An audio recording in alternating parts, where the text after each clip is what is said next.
अस्सलाम वालेकुम नाजरीन, मैं हूँ अलीमा खान। आप देख रहे हैं BNN। नाजरीन, ईरान, इसराइल और अमेरिका ये कॉन्फ्लिक्ट में एक वॉर चल रही है। बहुत दुनिया भर में बहस हो रही है। दुनिया भर के जो इस्लामी ममालिक हैं उनके सफारत खानों पे, जो अमेरिकन सफारत खानों पे हमले हुए हैं, ट्रम्प क्या उनको जवाब दे रहा है, ट्रम्प की क्या स्ट्रैटेजी है, ट्रम्प ने क्यों यू टर्न लिया है, ये हम आपको इस वीडियो में बताएंगे। और साथ साथ ये बताएंगे कि आयतुल्ला खamenei साहब की जो फैमिली है, जो उनकी नवासी है और उनकी वाइफ है, उनकी डेथ हो चुकी है और किस तरह हो चुकी है, और आखिरी जुमले उनके क्या थे। उनकी वाइफ का जो एक स्टेटमेंट है बहुत ज़्यादा वायरल हो रहा है कि उन्होंने अपने हस्बैंड खamenei साहब के साथ कैसी ज़िंदगी गुजारी। तो सबसे पहले तो मैं आपको ये ख़बर दूं कि इस जो कॉन्फ्लिक्ट चल रहा है इसराइल का ईरान के साथ, उसको बहुत बकअप किया है अमेरिका ने। अमेरिका खुल के सामने आया है, अमेरिका बिल्कुल झिझका नहीं है, और अमेरिका ने जो इसको बकअप किया है, तो अब जो है अमेरिका अपनी स्टेटमेंट्स को है वो चेंज कर रहा है। अमेरिका यू टर्न ले रहा है। अमेरिका के अंदर जो सेनेटर्स हैं वो ट्रम्प पे बहुत ज़्यादा गुस्से में है। अमेरिका की जो आर्मी चीफ है उनका बयान भी आपके सामने रखते हैं हम। अभी जो सबसे लेटेस्ट खबर है कि आखिरकार इसराइल को कैसे पता चला, इसराइल ने कैसे मॉनिटर किया कि ईरान के जो सुप्रीम लीडर हैं वो अपने कंपाउंड में है या नहीं है, और किस टाइम पे हमला करना है, ये जो स्ट्रैटेजी है इसको किस तरह प्लान किया गया। तो नाजरीन, इसमें ये खबर आई है कि इसराइल जो ईरान तक पहुंचा है वो इनके ट्रैफिक कैमरास को हैक करके पहुंचा है। वो इसराइल काफ़ी अरसे से जो है मॉनिटर कर रहा था ईरान के ट्रैफिक कैमरास को। और देखें, यहाँ तो एक बंदे की अक्ल दंग रह जाती है, सोच ही नहीं जाती ये किस तरह इन्होंने क्या हैक करके मॉनिटर करा है। और बड़े अरसे से जो है ये हैकिंग्स जो है ये स्टार्ट हुई हुई थी, और इसमें सुप्रीम कमांडर एंड सिक्योरिटी पे मामूर जो कमांडर्स हैं उनके ये देखा मॉनिटर किया जाता था कि वो किस रास्ते से आ रहे हैं और जा रहे हैं। और जिस दिन इन्होंने असॉल्ट किया, उसको असैसिनेशन हुई सुप्रीम लीडर के, उस दिन इन्होंने रात के टाइम पे हमला करना था, और ईरान भी समझ रहा था रात के टाइम पे हमला होगा। लेकिन मुखबरी ये थी, और ट्रैफिक जो कैमरास थे उनमें ये दिखाया गया था कि जो खamenei साहब हैं वो अपने कंपाउंड की तरफ सुबह 9 बजे के करीब पहुंच रहे हैं, और ये जो हमला होता है 9:45 पर होता है एग्जैक्ट। और वो कहा ये जाता है कि खamenei साहब को ये इत्तला दी गई थी कि आप पे हमला हो सकता है या आप पे हमला होने वाला है, आप बंकर में मुंतकिल हो जाओ। उन्होंने कहा मैं बंकर में बिल्कुल मुंतकिल नहीं होऊंगा, अगर मुंतकिल करना है तो मेरी कौम को मुंतकिल करें, उनकी हिफाजत करें।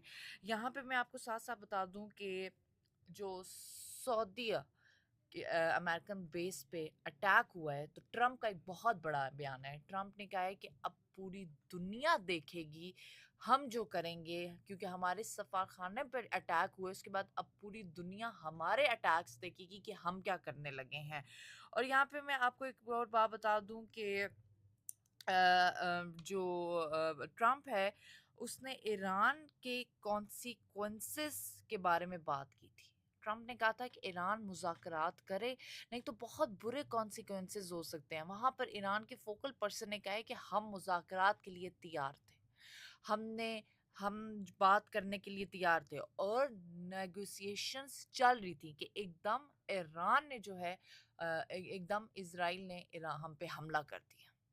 तो ये खamenei साहब तो बता के गए थे कि जी ये जो बातें चल रही हैं, ये जो नेगोशिएशंस हो रही हैं, ये इक्वल टू ज़ीरो है, इसमें कोई सच्चाई नहीं है, और ये बिल्कुल मुज़ाकरात नहीं होंगे, इन्होंने ईरान पे अटैक करना ही करना है। नाज़रीन, यहाँ पर मैं आपको एक बहुत इम्पॉर्टेंट न्यूज़ बता दूँ कि अमेरिका के जो सेनेटर हैं उन्होंने ट्रम्प पर सख्त कड़ी तनकीद किया। उन्होंने कहा है कि ट्रम्प ने बिना किसी प्लान के एंड गेम एंड गेम, बिना हिसाब किताब, बिना अपने कांग्रेस की मंजूरी के ईरान के खिलाफ जंग छेड़ दी और हमारे 6 फौजी मरवा दिए।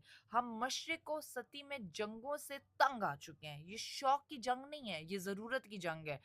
یہ ناظرین امریکہ میں ایک نئی بحث چھڑ گئی ہے، امریکہ کے اندر ہی جو ہے گروپس بن چکے ہیں، کوئی حمایت کر رہے ہیں کہ آپ ایران پہ اٹیک آپ نے صحیح کیا، کسی اور کوئی جو ہے مذمت کریں کہ آپ نے غلط اٹیک کیا۔ اس کے ساتھ ساتھ میں آپ کو یہاں پر یہ بھی بتا دوں کہ امریکہ کے آرمی چیف نے کہا ہے کہ ہم پچھلے 10 سال سے ہم نے افغانستان پر اٹیک کی ہیں، لیکن کیا ہوا کہ ہم لوگ ہار گئے افغانستان سے، اور افغانستان نے اپنی نئی حکومت بنا لی۔ آرمی چیف آف امریکہ کا یہ کہنا ہے کہ ہم ایران سے بھی ہار جائیں گے۔ اب ناظرین یہاں پر سوال یہ بنتا ہے کہ امریکہ نے وداؤٹ اینی اسٹریٹجک پلان اپنے لوگوں کو کانفیڈنس میں لے کے بنا اینڈ گیم کے، بنا حساب کتاب کے کیوں ایران پہ جو ہے وہ اٹیک کر دیا ہے۔ یہاں پر ایک بہت بڑی خبر یہ دی جا رہی ہے کہ جی امریکہ جو ہے وہ ریجیم چینج آتا ہے ایران میں، اور امریکہ کے اپنے کچھ سفارتخانے سفیروں نے جو انٹرویوز دیے وہ کہتا ہے یہ تو ریجیم چینج امریکہ میں ہو جائے گی۔ تو اب دیکھتے ہیں کیا اس کا کس طرح کا اثر جو ہے وہ پڑتا ہے پاکستان پہ۔ یہاں پہ آپ کو ایک اور خبر دے دوں کہ خامنائی جو سپریم لیڈر ایران کے ہیں آیت اللہ خامنائی، ان کی وائف جو ہے ان کا انتقال ہو گیا۔ وہ آلریڈی کوما میں تھیں، اور جو میزائل گرے ہیں وہ زخموں کی تاب نہ لاتے ہوئے شہید ہو چکی ہیں، اور ان کا ایک بیان بڑا وائرل ہو رہا ہے۔ وہ ہمیں کہتی تھی کہ میری پوری زندگی جو ہے اس میں ایک دن بھی خامنائی صاحب نے مجھ سے پانی کا گلاس نہیں مانگا۔ مطلب بڑی ان کے گھر میں اصول پسند لوگ رہے ہیں، اور بڑے اصولوں کے ساتھ انہوں نے اپنا گھر چلایا کہ خامنائی صاحب نے اپنی عورتوں کو ڈی گریڈ یا انڈر اسٹیمیٹ نہیں کیا کہ میرے کام کرو۔ اور یہ بہت بڑا بیان ہے جس سے آیت اللہ خامنائی صاحب کی پرسنالٹی ظاہر ہوتی ہے کہ وہ عورتوں کے ساتھ کس طرح پیش آتے ہیں۔ اور یہاں پر ایک اور بڑی دکھ کی بات ہے کہ خامنائی صاحب کی 11 یا 14 ماہ کی جو ہے نواسی وہ بھی شہید ہو چکی ہیں، جن کا نام زہرا تھا۔ اب ناظرین یہ دیکھنا ہے کیا یہ جنگ رکے گی؟ اگر رکے گی کہ تو کن بیسز اور کنڈیشنز پر رکے گی؟ کیا ایران جو ہے وہ ٹرمپ کے ساتھ ٹیبل ٹاک پر آئے گا، نیگوسیشنز ہوں گی؟ کیونکہ کہا یہ جا رہا ہے ایرانیوں کی طرف سے، اور حالیہ میں بیان پورے ملک کی طرف سے، پوری دنیا کی طرف سے آ رہے ہیں کہ خامنائی صاحب نے جو شہادت کے لیے دعا مانگی تھی اور جو وہ شہید ہونے چاہ رہے تھے وہ ایک اسٹریٹجی تھی، کیونکہ انہیں پتا تھا کہ وہ جب شہید ہو جائیں گے ایرانی سب یونائٹ ہو جائیں گے، اور یونائٹ ہونے کے بعد جو ہے یہ زیادہ طاقت میں آئیں گے، کیونکہ کہا یہ جاتا ہے کہ ان کے پاس جو ہے اسپرچول طاقت بہت زیادہ ہے۔ ایران ویکر ہے ملٹری میں، لیکن ایڈوانٹیج اسپرچول طاقت میں بہت زیادہ ہے، جس کی وجہ سے ایران بھرپور طریقے سے جو ہے وہ ریٹیلیٹ کرے گا اسرائیل پر۔ اور یہ تو امریکنز بھی اسٹریٹجی کو مان گئے کہ ان کی جو شہادت ہے وہ ایرانیوں کے لیے بڑی فائدہ مند ہو گئی ہے، اور امریکہ جو ہے وہ ڈینجر میں آ چکا ہے۔ امریکہ از ان ہاٹ واٹر ناؤ۔ تو لیٹس سی، اللہ تعالیٰ ہمارے ملک کو حفظ و ایمان میں رکھے۔ اب دیکھتے ہیں کہ کیا اگلا ہدف پاکستان ہوگا یا نہیں۔